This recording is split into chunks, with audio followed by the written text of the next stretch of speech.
तो फाइनली आज हम करने जा रहे हैं ओपेनहाइमर मूवी को एक्सप्लेन। ये एक ऐसे साइंटिस्ट पर बेस है जिसने एटॉमिक बॉम्ब को बनाया था, जिसके ब्लास्ट से पूरी दुनिया में तबाही मच गई थी। इसे फादर ऑफ एटॉमिक बॉम्ब भी कहते हैं। क्रिस्टोफर नॉलन की डायरेक्शन में बनी ये मूवी ओपेनहाइमर, जहां पर ओपेनहाइमर के उन पहलुओं को दर्शाया जाता है क्यों उसने अपने आप को बना दिया काल बोले तो मृत्यु। उसने एक बॉम्ब से इतने सारे लोगों की जान ले ली और उसकी इंस्पिरेशन थी हमारी भगवत गीता। इसमें कृष्ण जी कहते हैं कि मैं ही मृत्यु हूँ, मैं ही संसार का विनाशक हूँ। सो अब बिना टाइम वेस्ट करे शुरू करते कि इस मूवी की स्टोरी क्या थी। इस मूवी की शुरुआत में हमें दिखाया जाता है कि ओपेनहाइमर, जो कि इस मूवी में लीड रोल प्ले कर रहे हैं, जिन पर एक केस चल रहा होता है और फिर कहानी फ्लैशबैक की ओर मूव करती है और हम एसएससी की हेड लेविस स्ट्रॉस को देख पाते हैं। इस मूवी में जो एक्टर्स हैं उनको चुन चुन कर लिया है। अगर आप एक्टिंग के दीवाने हो तो आपको ये मूवी पसंद आने वाली है, पर अगर आप एंटरटेनमेंट या फिर एक्शन मूवी देखना चाहते हो तो ये आपके लिए बिल्कुल भी नहीं है। और वैसे कहानी बहुत इंटरेस्टिंग है। इसके बाद यहाँ एक छोटा सा कोर्ट रूम ड्रामा दिखाया जाता है जिसमें ना ही कोई प्रेस कॉन्फ्रेंस होती है, यहाँ पर एक मीटिंग हो रही होती है जिसका मुद्दा होता है क्या ओपेनहाइमर को सिक्योरिटी क्लियरेंस मिलना भी चाहिए या फिर नहीं, क्योंकि 6 अगस्त 1945 को हिरोशिमा नागासाकी पर जो बॉम्ब अटैक हुआ था उसके पीछे ओपेनहाइमर का ही हाथ था।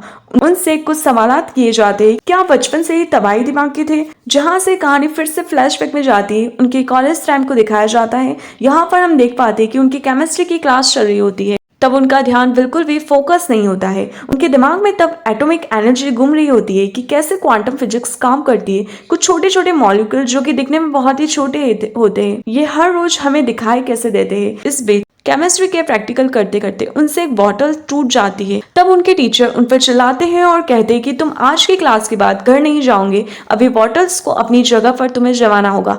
तब ओपेनहाइमर कहते कि आज नील्स बोर का लेक्चर है और मुझे वहां पर जाना है। नील्स बोर उस टाइम के जाने माने फिजिक्स के लेक्चरर होते हैं और हर कोई उनकी क्लास में इंटरेस्ट लेता है। तब सारे बच्चे नील्स बोर की क्लास अटेंड करने चले जाते और ओपेनहाइमर को कहा जाता है कि तुम्हें सारी की सारी केमिकल्स, टेस्ट ट्यूब और बॉटल्स को अपनी जगह जमाना होगा। तब ओपेनहाइमर अपनी टीचर्स के ही सेब में पॉइजन इंजेक्ट कर देता है और भीगती हुई बारिश में वह पहुंच जाता है फिजिक्स के लेक्चर को अटेंड करने। और जहां पर नील्स बोर अपना लेक्चर खत्म करके जा रहे होते हैं और वो सभी से पूछते हैं कि किसी को कोई डाउट है या फिर कुछ पूछना है तो आप पूछ सकते हो एटॉमिक एनर्जी के बारे में। तब ओपेनहाइमर को यहाँ पर एक क्वेश्चन पूछना होता है जो कि उन्होंने लंदन में भी यही सवाल किया था। इस सवाल का जवाब देने के लिए अगले दिन उसी क्लास उनके टीचर्स के सामने जहाँ नील्स बोर भी थे वहां पर ओपेनहाइमर को अगले दिन बुलाया जाता है। तो प्रॉब्लम यहाँ पर यह थी कि जिस सेब में ओपेनहाइमर ने पॉइजन इंजेक्ट करा था वो सेब वो नील्स बोर के हाथ में था। उनका कहना था कि तुम्हारा दिमाग बहुत ही तेज है, क्वांटम फिजिक्स में तुम बहुत ही शार्प माइंडेड हो, पर तुम अपनी क्वारीज को सुधारने के लिए कहीं शहर से दूर किसी बड़े कॉलेज में जाओ। एक कॉलेज का नाम बताता हूँ, वहां पर प्रोफेसर लॉरेंस से मिलो। वो तुम्हारी एटॉमिक एनर्जी में कैसे आगे बढ़ा जाए, क्यूरीज को किस तरह स्ट्रॉन्ग किया जाए, उसके बारे में तुम्हें हेल्प करेंगे। उस समय न्यू मैक्सिको में फिजिक्स आना एक बहुत बड़ी बात थी क्योंकि अमेरिकन एटॉमिक एनर्जी और फिजिक्स में इतना इंटरेस्ट नहीं लेते थे। मगर ओपेनहाइमर एक रशियन होने के बावजूद भी अमेरिका को इतनी पूरी शिद्दत से अपना चुके थे कि अमेरिका के लिए अपने फिजिक्स के कंसेप्ट के दम पर एटॉमिक एनर्जी में कुछ नया करना चाहते थे। यहाँ से कहानी काफी पैरेलल चलती हुई दिखाई देती है। कभी कोर्ट रूम ड्रामा दिखाया जाता है तो कहीं पर फ्लैशबैक में ले जाया जाता है। उस वक्त की क्या दिखाई जाती है जब धमाका हुआ था। तो यहाँ पर कहानी को सिंप्लीफाइड करते करते मेन पॉइंट पर बात करते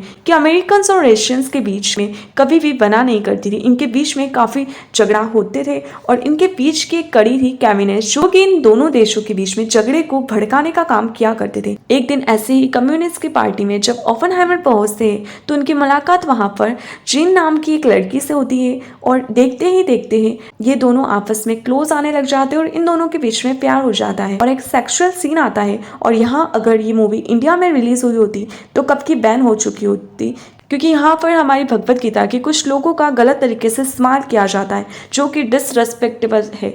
जीन ओपेनहाइमर की फिजिक्स पर बहुत ज़्यादा फिदा थी। वो जानती थी कि अगर फ्यूचर में कोई बड़ा कारनामा होता है तो वो ओपेनहाइमर की वजह से ही होगा। यहाँ जीन वे पंक्तियां पढ़ाती है जिसमें श्री कृष्ण कहते हैं कि अब मैं ही मृत्यु बन चुका हूँ, विनाश का कारक हूँ, सभी का अंत मुझसे ही होगा। अब ये लाइन सुनकर लोग कहेंगे कि क्या सिर्फ उस किताब को पढ़ लेने से ही ओपेनहाइमर अपने आप को मृत्यु का कारक बना लेता है? तो ऐसा बिल्कुल भी नहीं है। जीवन में आगे बढ़ने के लिए हमें किसी न किसी इंस्पिरेशन की ज़रूरत होती है। तो ओपनहाइमर भगवत गीता से वो लेते थे और ये बात ओपनहाइमर के दिमाग में घर कर जाती है। कुछ टाइम बाद ओपनहाइमर की मुलाकात लॉरेंस से होती है, जो कि एटॉमिक बॉम्ब पर फिजिकली एक्सपेरिमेंट कर रहे होते हैं।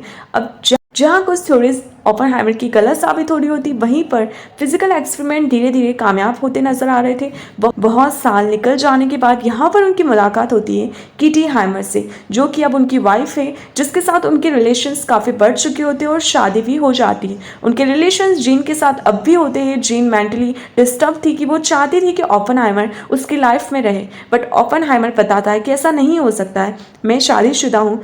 एक दिन ओपनहाइमर एक ऐसा ऑफिस में पहुंचते जहाँ पर उनकी ग्रॉस से मुलाकात होती है। यूएस जनरल होते हैं वो।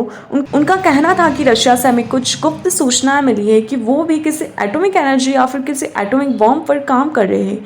हमसे पहले उनके पास से ताकत आ गई तो हम सब मारे जाएंगे। मैं समझता हूँ कि इस एटॉमिक साइंस में आपसे बेहतर साइंटिस्ट कोई और हो ही नहीं सकता, इसलिए मैं चाहता हूँ कि आप हमारे लिए ऐसा कोई बॉम्ब बनाएं। मगर इस काम के लिए एक बहुत बड़ी जगह, पैसे और बहुत सारे साइंटिस्ट की ज़रूरत थी। तब ओपनहाइमर कुछ साइंटिस्ट की टीम बनाता है और एक बड़ी जगह पर अपना मिशन शुरू करता है। पास में ही पहाड़ पर छोटे छोटे क्वार्टर्स होते हैं जहाँ पर उनकी फैमिलीज होती है, ताकि वो हैप्पीली अपना काम कर सके। तब एडवर्ड नाम का एक शख्स उनके पास आता है और बताता है कि एटॉमिक एनर्जी के अंदर इतनी सी भी गलती हुई तो की सारी तबाही आसपास के पूरे शहर में के एरिया में कवर हो सकती है। इस बात की पुष्टि करने के लिए ओपनहाइमर एल्बर्ट आइंस्टाइन से मिलते हैं। उनका कहना भी सेम था कि अगर तबाही हुई तो एक बड़े पैमाने पर होगी। अगेन यहाँ सीन कोर्ट रूम में शिफ्ट होता है, जहाँ पर बातें चलती कि एक दूसरे पर इल्ज़ाम लगाते हैं सब लोग। कोई कहता है कि आपने अकॉर्ड पास ही क्यों किया इतने बड़े बॉम्ब को बनाने के लिए। कोई कहता है कि नेशनल सिक्योरिटी के लिए ये सब कुछ करना ज़रूरी था, क्योंकि अगर हम ऐसा नहीं करते तो वो ऐसा कर लेते और हम मारे जाते। पूरे काम को करने में 2 साल से भी ज़्यादा का समय लगा था और $2 लगे थे और हज़ारों लोगों की मेहनत लगी थी। इनके बीच ओपनहाइमर के पास खबर आती कि मानसिक स्थिति के चलते जीन ने सुसाइड कर लिया और ये सुनकर वे पूरी तरह से टूट जाते हैं, क्योंकि वो तो उनकी बेस्ट फ्रेंड हुआ करती थी। वे उनसे सब कुछ शेयर करते थे और ऊपर से जीन ने ओपनहाइमर को ये भी कहा था कि तुम मेरे साथ रहने के लिए आ जाओ। मगर ये वक्त बहुत ही ज़्यादा क्रिटिकल था ओपनहाइमर के लिए, क्योंकि एटॉमिक बॉम्ब अपने पिक पॉइंट पर था, बनने ही वाला था और फिर कुछ मेहनत ही और करनी थी। और जब सभी साइंटिस्ट अपने इस प्रोजेक्ट पर काम कर रहे थे, तब एडवर्ड ने हाइड्रोजन का भी ऑप्शन दिया था, जो कि एटम से 1000 गुना पावरफुल हुआ करता है। मगर कोई भी इसके लिए रिस्क लेने के लिए तैयार नहीं था। लेकिन अपनी इक्वेशंस के चलते ओपनहाइमर इस बात को जान गए थे कि अगर हाइड्रोजन बॉम्ब हमने बना लिया तो कोई और देश भी इसकी कॉपी करेगा और अगर वर्ल्ड वार 3 हुआ तो पूरी दुनिया तबाह हो जाएगी। अब वक्त था एक छोटी सी टेस्टिंग का, जहाँ पर एक छोटा सा धमाका किया जाता है और ये छोटा सा धमाका भी इतना बड़ा था कि सभी के सिर की टोपियां तक उड़ जाती है। सभी बहुत ज़्यादा खुश थे कि हम अब ये बात प्रेसिडेंट तक पहुंचती है, जहां पर उन्हें कॉर्ड पास करवाना था कि ये बॉम्ब किस जगह पर गिराना है। अब इस वक्त अमेरिका भी एक बहुत बड़ी ताकत थी और रशिया भी बहुत बड़ी ताकत थी। इनके बीच में जापान लड़ रहा था, तो प्रेसिडेंट को जापान ही मिला था, जिस पर ये 16 जगह को पॉइंट आउट करते हैं, जिनमें से एक को चुनना था, जिस पर नाम आता है हिरोशिमा और नागासाकी। अब यहाँ पर बॉम्ब पर एक्सप्लेनेशन किया जाता है कि बेसिकली जो एटम्स होते हैं वो फ्यूजन्स पर काम करते हैं। जब तक कि फ्यूजन्स रिएक्शन नहीं करते हैं तब तक एटॉमिक एनर्जी अपनी फुल पोटेंशियल तक नहीं आ पाती। और इस चेन रिएक्शन में सबसे इंपॉर्टेंट होता है प्लूटोनियम। प्रॉब्लम ये थी कि अगर बारिश आ जाती है या फिर पानी गिर जाता है